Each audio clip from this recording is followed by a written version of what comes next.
ሉላ እንግዲህ በመጨረሻም ሆቴል ሄዳለች። ሞገስ ምንም ያውቀው ነገር የለም። ያጠበቅም እንግዲህ ይህንን የምፈልገውን ነገር ካልሰጠሽኝ ሀብትና ንብረታችሁ አይመለስም በማለት እንግዲህ እንደዛተባት እሷም የወሰደት ብላ ሄዳለች ማለት ነው። ከዛ ቀደም ብሎ ግን ምን የመሰለ ዘፈን ሲጋብዛት ነበረ የዘፈነላት የኔ ሉላ የሚል እንግዲህ ዘፈን ጋብዟታል። ሉላ እንግዲህ ምንም ማድረግ አልቻለችም። ኧረ እንደው ወደዛ በቃ ይዞ ሄድ ምናምን ራሱ እያለች ይመስላል። እሷን ለማግባባት እንግዲህ የተጠቀመው አንድ ምክንያት ነበረ። ምናልባትም ከዘፈንኩላት ዘፈን ሀሳቧን ትቀይራለች እንዲሁም ደግሞ ተስማማለች ብሎ ስላሰበ ነው። እንደገና ደግሞ ሌላ ምንም አይነት አማራጭ ስለሌላት ሀብቱም እንዲመለስ ስለምትፈልግ ከዛ በተጨማሪ ባሏንም ስለምትፈልገው በእርግጠኝነት ባሏ እንዲታሰርባት አትፈልግም በማለት እንግዲህ ይህንን ጉዳይ አምኖበት እና አስቦበት ደካማ ጎኗ እንደሆነ ከተረዳም በኋላ ነው ይህን ጉዳይ ካልፈጸምኩ ምንም ሀብትም ሆነ ንብረት የሚባል ነገር አታገኙም ብሎ ያስፈራራት። እንግዲህ ሉላም ያው እንደተለመደው ሞገስን በጣም ስለምትወደው ካሉበት እንግዲህ የቤት ኪራይ ነፃ ለመውጣት ስትል እሺ ብላ በሀሳቡ ተስማምታ ወደሚቀጥራት ካፌ ለመምጣት እንግዲህ ዝግጁ ነበረች። እንዲሁም ደግሞ በእርግጠኝነት አዲስ ሀሳብ አመነጫለሁ ብትይ ሌላ አዲስ ነገር እንደሚጠብቅሽ ግን እወቂ ብሎ አስጠንቅቋታል። ሉላም እንግዲህ እንደዛ ብሎ ሲነግራት ምንም አይነት አዲስ ሀሳብ አላመነጨችም። ዘፈነላት፣ ደወለላት። ከዛ እሺ ብላ ነው እንግዲህ ሄደችው። በሌላ በኩል እንግዲህ ማህሌት ከብሩክ መኝታ ገብታ ቁጭ ብላ ተኝታ አልጋው እንግዲህ ተሰበረ ጎበጠ እያሉ እንግዲህ እየተንሸካሸኩባት ነው። ከአልጋው ላይ ነው ደግሞ ሄዳ ቁጭ ያለችው። የሚገርመው ነገር ማለት ነው እንግዲህ ሳሎን አለ፣ ሌላ ቦታ አለ ምናምን። ምንድን ነው ከአልጋ ላይ ሄዶ ቁብ ማለት ያልገባኝ ነገር ቢሆንም ለውጭ ላይ ቢሏት እንግዲህ መውጣት አልፈልግም ከእናንተ ጋር እንጂ አብሬ የምኖር የምፈልገው እኔ ማንም ቦታ አልሄድም በማለት ሄዳ ጠብጥም ብላለች ካልከው ላይ ማለት ነው። እንደገና ደግሞ መድብልም በራሱ በኩል ሄዶ ለማስወጣት ሞክሯል። ምክንያቱም ምናልባት እንግዲህ ብሩክ በጣም አዛኝና ሩህሩህ ስለሆነ የእሱን ጭቃኔነት ስለማታይ ጨካኝ እንዳልሆነ ተረድታ ደካማ ጎን ተጠቅማበት ዝም ብላ እንግዲህ ሊያስገባትና ሊያስቀምጣት ይችላል። ስለዚህ እኔ እስኪ ሂጄ ልሞክር በማለት እንግዲህ ማህሌት ወዳለችበት መኝታ ክፍል ገብቶ ምን እየሰራሽ ነው? ያ ሁሉ ግፍና በደል አድርሰሽብን እንዴት ብትደፍሪ ነው እንዳሁን እዚህ አልጋ ላይ መተሽ ቁጭ ያልሽው? ደግሞ እስከ አንድ ቤት ካልኖርኩ የምትይው ብሎ እንግዲህ ሲነግራት ምንድን ነው ያለችው? እኔ በቃ ላግዛችሁ እነ መድብል አሁንም ቢሆን አልተዋችሁም፣ ተቀይሬያለሁ፣ ተለውጫለሁ። ስለዚህ እኔ መልካም ነገር ነው የምሰራው ካሁን በኋላ በጣም ነው ስልችት ያለኝ የሰው ቤት ብላለች። እንግዲህ በእርግጠኝነትም የሰው ቤት ይሰለቻታል። ከእህቷ ቤት ስትባረር ዝና ሲያንቋሽሻት ያን ሁሉ ስድብ ሲያወርድባት፣ በተቃራኒው ደግሞ ብሩክና ሞገስ እንዲሁም ደግሞ ሌሎቹ አልሰደቧትም። ልክ ዝና የሰደባት ነው ያክል። ከዛ አንጻር እንግዲህ ተመችቷታል ማለት ነው የነ ብሩክ ቤት። እንደምንም ከገባሽ በኋላ አልወጣም ብላ ቀርታለይ። እንግዲህ ቅድስትም ተረጋጋ በማለት ያው መድብልን ለማረጋጋት ሞክራለች። እንደው ሲጣልዬ ካልገደልኳትና ከዚህ መኝታ ክፍል ካላወጣትማ እኔ መድብል አይደለም እያለች ፎክር ነበር። ያው ልትወጣ አልቻለችም። ከዛ እንደው አልጋው ላይ ሄዶ ሊደበድባት ስል ያው ቅድስት በማለት ትገባና ትገላገላቸዋለች። እባክህን እንደዚህማ መሆን የለበትም፣ ሌላ መፍትሄና ዘዴ አናጣም፣ ስለዚህ ሂድ በማለት ያው እንዲወጣ አድርገዋለች። እንዲሁም ብሩክ ራሱ ገልግሎታል ማለት ነው። ተዋትን ያስወጣታለሁ በምፈልገው ነገር በማለት መኝታ ክፍል እንዲለቅና ወደ ሳሎን እንዲሄድ አድርጎታል። ወደ ሳሎን ከመጣ በኋላም እንግዲህ ከምሳሌ ጋር በጣም እየተጫወቱ ነበረ።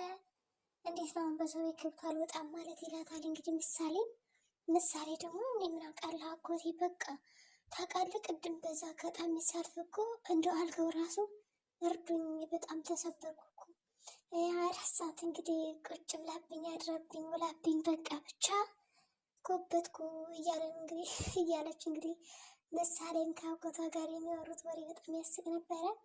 ምክንያቱም የሳቁ ነው፣ እየተጫወቱ ነው። እንዲሁም ደግሞ አልጋው ራሱ መናገር ቢችል እባካችሁ እርዱ ብሎ ይጮህ ነበረ በማለት ይመካከሩና ያወራሉ ማለት ነው። መድብልም እንግዲህ እሱስ ልክ ነሽ፣ በቃ እንጮህ እንዲ ያለን አማራጭ አሁን ከዚህ ቤት ጮህ ብለን ከዛ በኋላ ጎረቤቶቻችን መጥተው እንዲያስወጡልን ነው እንጂ ሌላ ምንም አይነት አማራጭ የለንም። ምን ይመስልሻል እያለ ያካፍላታል። እሷ ደግሞ ቅድስት መጣችና ቆይ እናንተ አሁንም ጨዋታ ላይ ናችሁ እንዴ? እኛ ስንት ነገር እያሰብን እንግዲህ መድብልም በራስሽ ቤት ገብታ አልወጣም ስትል ታዲያ አንቺ ነሽ እንጂ ማስወጣት ያለብሽ ማን ሊያስወጣት ይችላል ይላታል። በቅኔም ነበር እንግዲህ የነገራት ድንች ምንም ያክል ከባድ ቢሆን በሾካ ይወጣል የሚል እንግዲህ አባባል ብሎላታል። ይህን ያለችው ምሳሌ ስትሆን ቅድስት እንግዲህ አው ብታስወጣት ብለው ነበር የሚያስቡት። ግን ደግሞ ማለት በጣም ትልቅ ሰውና ወፍራም ናት፣ ከባድ ናት። ስለዚህ ማን ይችላታል እና ነው እሷን የሚያስወጣት እያለችው ነው እንግዲህ ለመድብል። መድብልም እንግዲህ ያው ቅድስት አሁን ከዚህ በኋላ ምንም አይነት ቤት የለሽም፣ ይሄ ቤት የኔና የብሩክ ነው ብላ ጎትታና መንጭቃ ማስወጣት ትችል ነበረ። ግን ይህንን ነገር ለማድረግ ደግሞ ብሩክ ወይ ፍቅረኛ ነሽ አላላትም፣ ወይ ደግሞ የወደፊት ሚስት ነሽ አላላትም። ስለዚህ ምንም አይነት መብት የላትም ከቤቱ ለማስወጣት። ያው አሁንም ብሩክ አንድ ነገር እስካልተናገረ ድረስ ቅድስት ምንም እኮ የምትወደውና ብታፈቅረው ከሱ የሆነ መልስ እስከምታገኝና እስከሚጠብቅ ድረስ በሰው ቤት እኔ የቤት ባለቤት ነኝ ወይም ደግሞ ፍቅረኛው ነኝ የወደፊት ሚስተኛው ነኝ ማለት አትችልም። ምናልባት እኮ እንደዚህ አይነት ቦታ ሰጥቷት ቢሆን ኖሮ ቅድስት ታስወጣት ነበረ። በሌላ በኩል እንግዲህ ዝና ያች ልጅ አግቶ እያሰቃያት ነው። ልጅቷ ደግሞ በጣም እልህኛ፣ ጎበዝ፣ ጀግና፣ ስትናደር ደግሞ በቃ ማንም አይነካኝም የምትል ልጅ ነች። እንግዲህ ደበድብሻለሁ እያለ ሲያስፈራራን ነበረ።